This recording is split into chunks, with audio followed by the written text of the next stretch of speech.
There was this ridiculously strong android that kept adapting and would not stop getting stronger, even becoming golden. It was this android with amazing power created by Professor Arthur Ivo. He's the android that kept power stacking. His duplication program seems to be working rather well. You forgot to mention he's as strong as I am.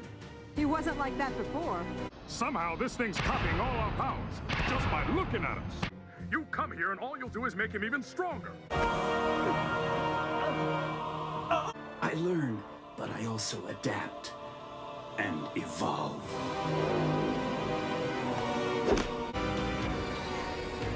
Nothing can stop you now. You have all their powers. None of you has anything to offer me now.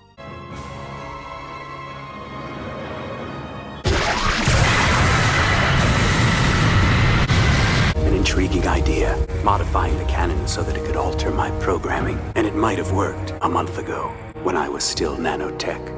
But I have transcended that limitation. Lifting a couple tons for Amazo isn't no problem. It was so bad Lex had a battle suit, his muscle could just rip the pieces of his suit off. And you know, Lex has overpowered suits. Fun fact, even before he got the powers of the League and stuff, bullets were still useless to his strength, so he was way above normal humans, always. Kryptonian level beings in this DC animated universe can literally lift buildings hundreds of thousands of tons. Amazo literally looked at the mightiest Kryptonian of this DC animated universe, Superman himself, and got his actual power. Whatever Superman can do, he can do in muscle. He's able to literally lift a cruise ship with his muscle with laughable ease. What does this say about Amazo since he has his strength, literally? Just to prove he's actually an equal to these powers he gets, he matched Superman's heat vision equally. So yeah, when he copies their powers, it's their actual full power. So without even being in his fully evolved state, he already proven, based on Superman having the powers of Superman, full strength of Superman, he can lift over 100,000 tons. Still considered nowhere near his prime. To show he has absurd strength just like the League, we see him overpowering Wonder Woman in a tug of war, somebody that's dang near close to Superman level. It's the same for his strikes.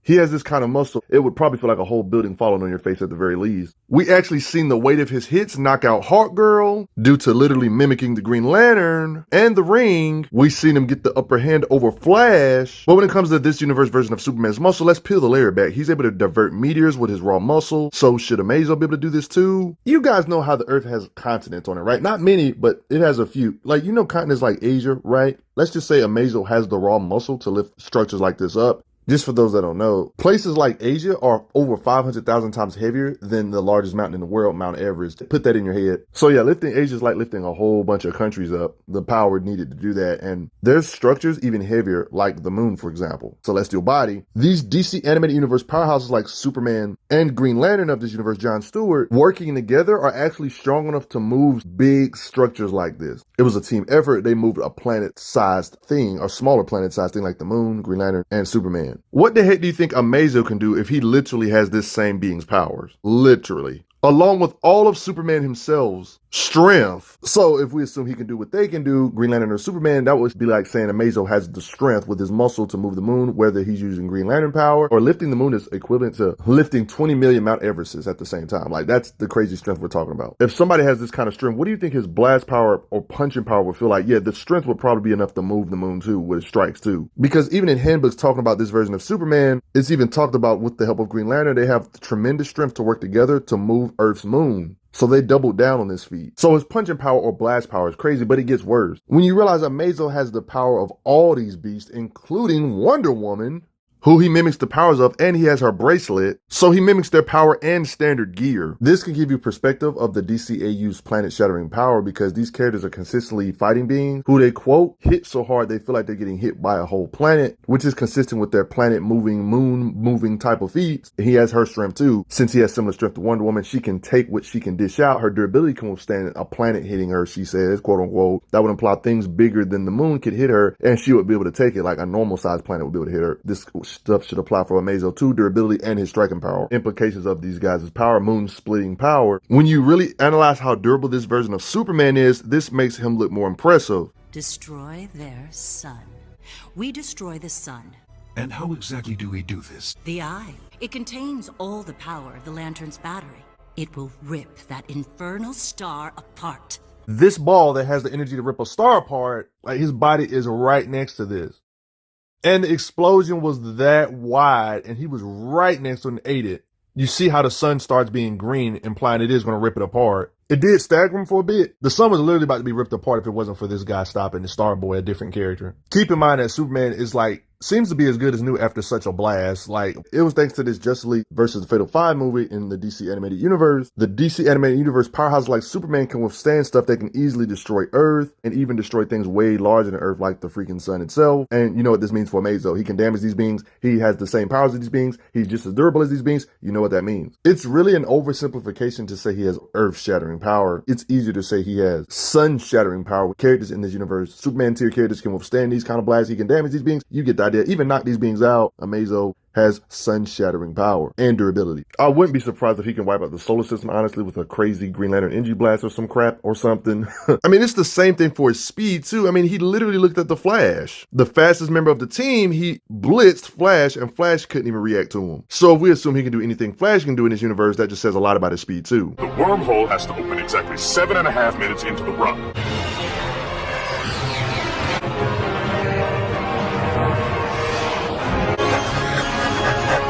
Flash or Green Lantern tier characters are literally stated to be light speed, Flash being light speed, and Lantern tiers being able to blast out light speed blasts. Oh, so he's without a doubt light speed level, yo. But there's even evidence to suggest faster. Based on the fact he has Green Lantern's power, and I think we would like to assume he has his speed too, raw speed, because lanterns have to fly throughout the solar system or universe, and to be able to get any space in the universe, you have to be probably way faster than the speed of light. And in this particular situation, it implied massively faster than the speed of light to be able to fly from Oa to Earth in less than years and stuff. That takes way faster than the speed of light kind of speed. It didn't seem like he flew them there and everybody had gray hairs by the time they got to Earth. So it was a reasonable amount of time. In the DC Animated Universe, I don't believe they told us an exact distance between Earth and the Oa planet, but let's just make some small lowball assumptions, right? We can assume that Oa is at least outside of the galaxy somewhere, right? So that's a good bare minimum lowball to understand how far you'd have to go to understand the speed. If we assume the bare minimum distance to leave Earth and leave out of the Milky Way galaxy is 1,000 light years, that can give you a low ball on what's the bare minimum distance you'd have to travel to go to Oa to Earth in, I don't know, 24 hours or something. Or I use my personal AI calculations that I use. They came up with you would need to be at least over 300,000 times faster than the speed of light to leave our galaxy from Earth in 24 hours or something. I did the math for 24 hours, assumed it. If he can do similar speed to what Green Lantern can do, flying from Oa to the Earth in a reasonable amount of time. Like in that episode of Justice League. He literally just flew the team back to Earth. But I have transcended that limitation. Everything I said just gets worse when we add into his golden state where he just evolved past nanotech. He was so mighty when he returned, a whole bunch of lanterns made a shield to block him, working together, combining their power, and none of this mattered. Simply just flying into Oa, he can just teleport an entire planet to another dimension, looking like he destroyed it, but he didn't. At this point, you could say he's stronger than all of our favorite powerhouses, including Superman, Orion. All the powerhouses literally are trying to defend him from getting near Earth, including Captain Atom. They all attack and blast him all at the same time. These are not no lightweights, y'all, including Superman, but it's just not enough. Everybody gets soloed. He's just casually knocking out beings that can eat sun-shattering explosions like Superman himself, along with other powerhouses in his same league. He knocked them all out at the same time. He can hit way harder than just supernova explosions. If you're still not convinced, what about another Kryptonian tier? Like Supergirl, he just makes go night-night. Fire manipulator type characters, he has the versatile ability to absorb their fire, overpower her. Same with Red Tornado. He's knocking out these characters so easily in bunches that you forget these characters are ridiculously strong and have insane durability. He makes it look like they're not even nothing. Same with Wonder Woman Flash with his energy projection. Elemental stuff like being frozen, don't do nothing. Same with lightning, it don't do nothing. You can't even hide from him, shrinking to subatomic size. How do you hide from this guy? And when it comes to his raw speed, earlier in this video, I talked about his normal powered up silver gray bodied self being able to, based on being as fast as Green Lantern, being able to at least move 300,000 times faster than the speed of light. All of that is just amplified even more when he's in his golden state. You could say he can fly even faster. I mean, it doesn't take rocket science to know you got to be pretty fast. To simply roam the cosmos, passing different planets and stuff, you got to be pretty freaking fast. On top of that, who needs traveling from point A to point B speed when you can just teleport light years away in an instant? I will retreat several light years distance until I can determine how to counter this effect.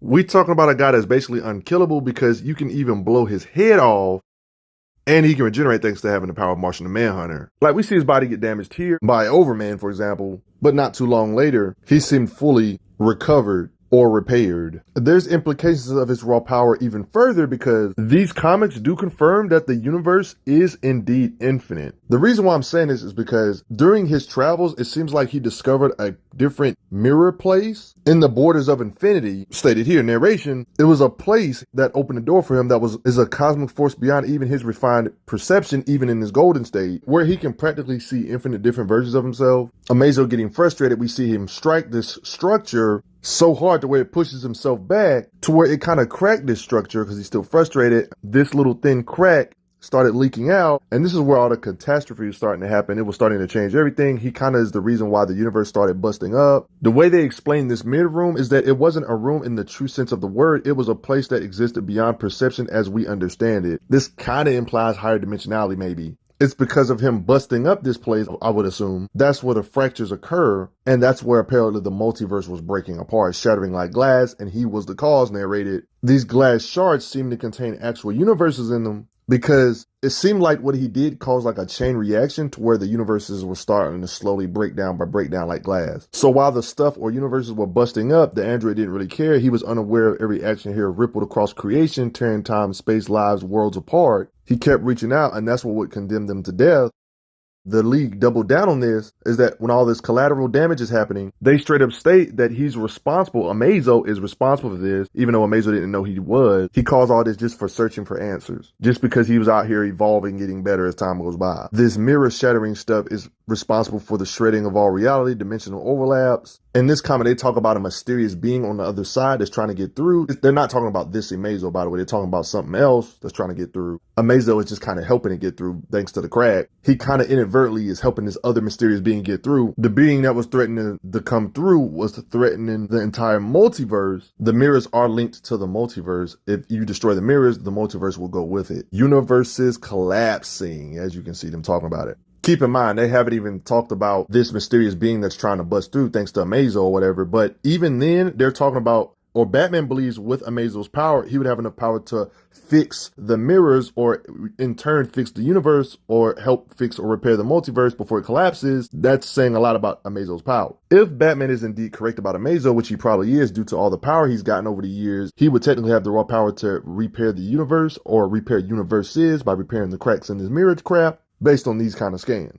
And I guess you could look at what he could possibly turn into, even if he necessarily never did it, based on what his alternate reality stuff has done. Because big plot reveal, the mystery being that was trying to bust through was another universe version of Amazo. They dubbed him Amazo 2. An Amazo doppelganger from another universe, deadlier, but infinitely more powerful. And we already know how powerful this golden Amazo is. With a gesture, wiped out everybody. This Amazo 2 didn't have a Justice League in this universe to oppose him, so he kept evolving. He annihilated his version of the planet Earth, murdered a planet after planet, star system after star system, until he ran into Apocalypse, Darkseid, his universe version of Darkseid. This Amazo merged with the anti-life equation, becoming one with it, which was kind of sentient. This equation consumed not just Apocalypse, but an entire universe, and it hungered for more universes. Then it found the mirror room, the doorway to the multiverse, but no matter how hard it tried to break through the door, it remained locked. That's where that Amazo used our version of the Amazo, the main continuity Amazo in the DCAU, as a way to get free. So in a weird way, even though this is an alternate universe Amazo, this Amazo being stuck in this mirror area,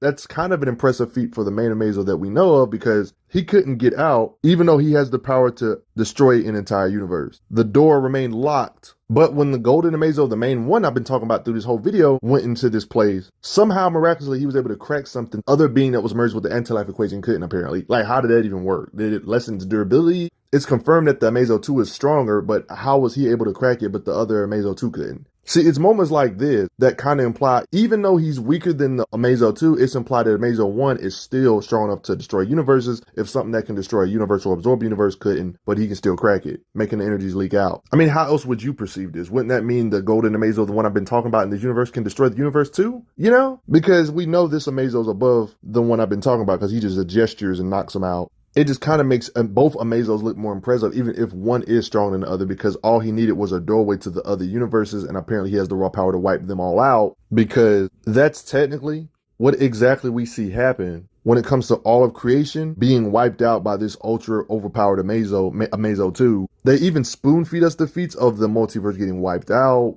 It's pretty clear cut. Amazo the doppelganger unleashed the living anti-life equation, sending it from the dimensional nexus out across the multiverse. Not a single soul is out there, but yeah, John shielded. Everybody erased from existence. Is this Amazo insane? Especially Amazo too, but Amazo 1 still implied to be universal at least. Everything worked out well because Wonder Woman helped channel the life equation, the good equivalent of the anti-life equation. Everything gets brought back. The two Amazos kind of go off in the distance, not corrupted no more. Absurdly powerful. What do you guys think though? Is Amazo the strongest being in the DC animated universe? I want to hear your thoughts below. Like, share, subscribe, turn on notifications. Thanks for the donations, y'all. Amazo is insanity. I'm glad you are enjoying your time on the channel. Make sure you check out the playlist on the channel to see other How Strong videos. If you like what this channel is offering, make sure you hit that subscribe button, and I will see you guys later.